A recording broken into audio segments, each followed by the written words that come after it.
ఆ క్షణానికి ఆయన సక్సెస్, పరిపాలకుడిగా మాత్రం పూర్తిగా విఫలం. స్వీయ విమర్శన చేసుకోకనే ఓటమి అట. కేసీఆర్ పాలసీలతో చాలామంది జీవితాలు నాశనం, సొంత విధానాలే ఆయనకు శాపాలుగా మారాయి.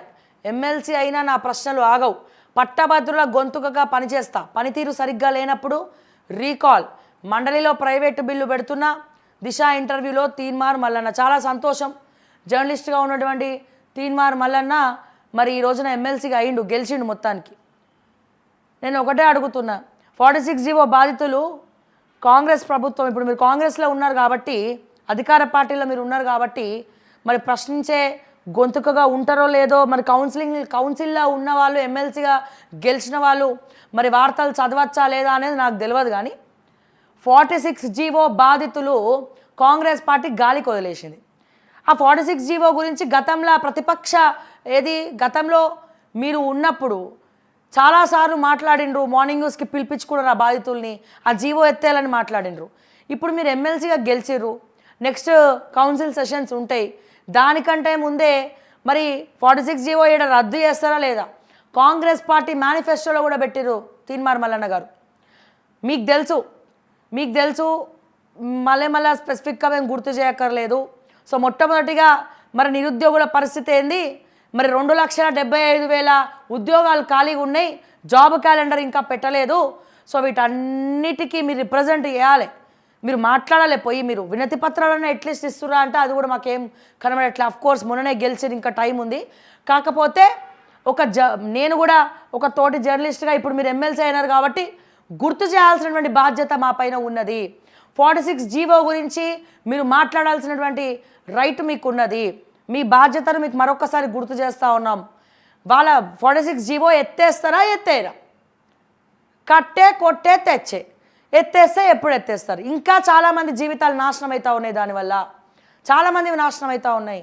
మరి తీన్మార్ మల్లన్న స్పందించాలా? దయచేసి మాట్లాడండి. పోయి మీకు వాళ్ళ మీద చిత్తశుద్ధి ఉంటే, ప్రేమ ఉంటే 46 బాధితుల మీద ఆ టెట్ డిఎస్సి 2008 హైకోర్టు ఎప్పుడో ఇచ్చింది స్టే, కానీ ఇంకా ఏమీ లేదు ఇక్కడ. ఈ ప్రభుత్వమైనా వచ్చినాక ఏమైనా చేస్తుందా అంటే ఏం చేస్తలేదు.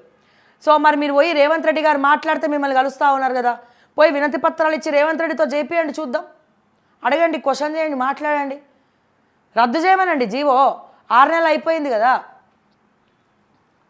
సో ఇది మాత్రం నేను డైరెక్ట్గా తీన్మార్ మల్లన్నకే చెప్తా ఉన్నా. దయచేసి మీరు ఒక ఎమ్మెల్సీగా ఉన్నారు కాబట్టి నేను కూడా అడుగుతా ఉన్నా, ప్రశ్నించే గొంతుకగా అడుగుతా ఉన్నా, ఈ 46 ఇంకెప్పుడు రద్దు చేస్తారు?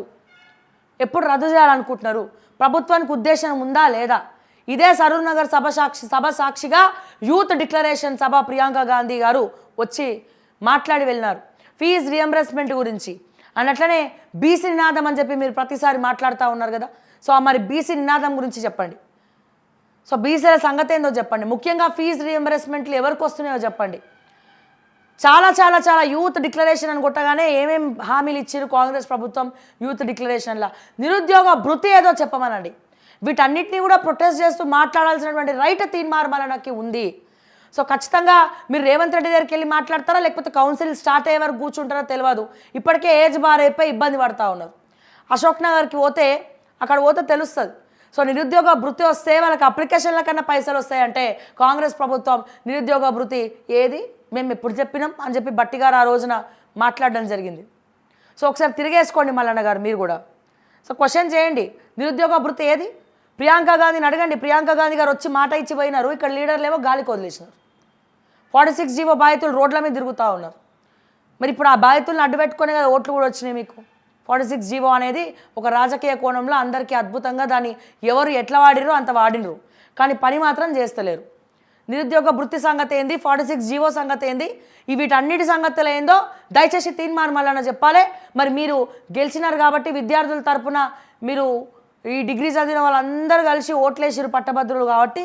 సో దయచేసి మరి ఎమ్మెల్సీగా ఉన్న మీరు తర్వాత ఎమ్మెల్యే అవ్వాలి, మినిస్టర్ అవ్వాలి, ఇక రాజకీయం శాసించాలంటే ముందు మరి మీరు మాట ఇచ్చినారు కదా, అది చేస్తాం ఇది చేస్తామని చెప్పి మీ కాంగ్రెస్ ప్రభుత్వానికి క్వశ్చన్ చేయండి అని చెప్పి అడుగుతా ఉన్నాం.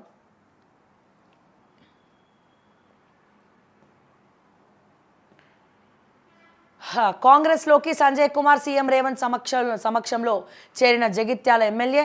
హస్తినాకు సీఎం మంత్రులు రాష్ట్ర అవసరాలపై కేంద్ర మంత్రులతో భేటీలు. కాంగ్రెస్ ఎంపీల ప్రమాణ స్వీకారానికి హాజరు. విభజన చట్టం అంశాలపై కొత్త ఎంపీలకు గైడెన్స్.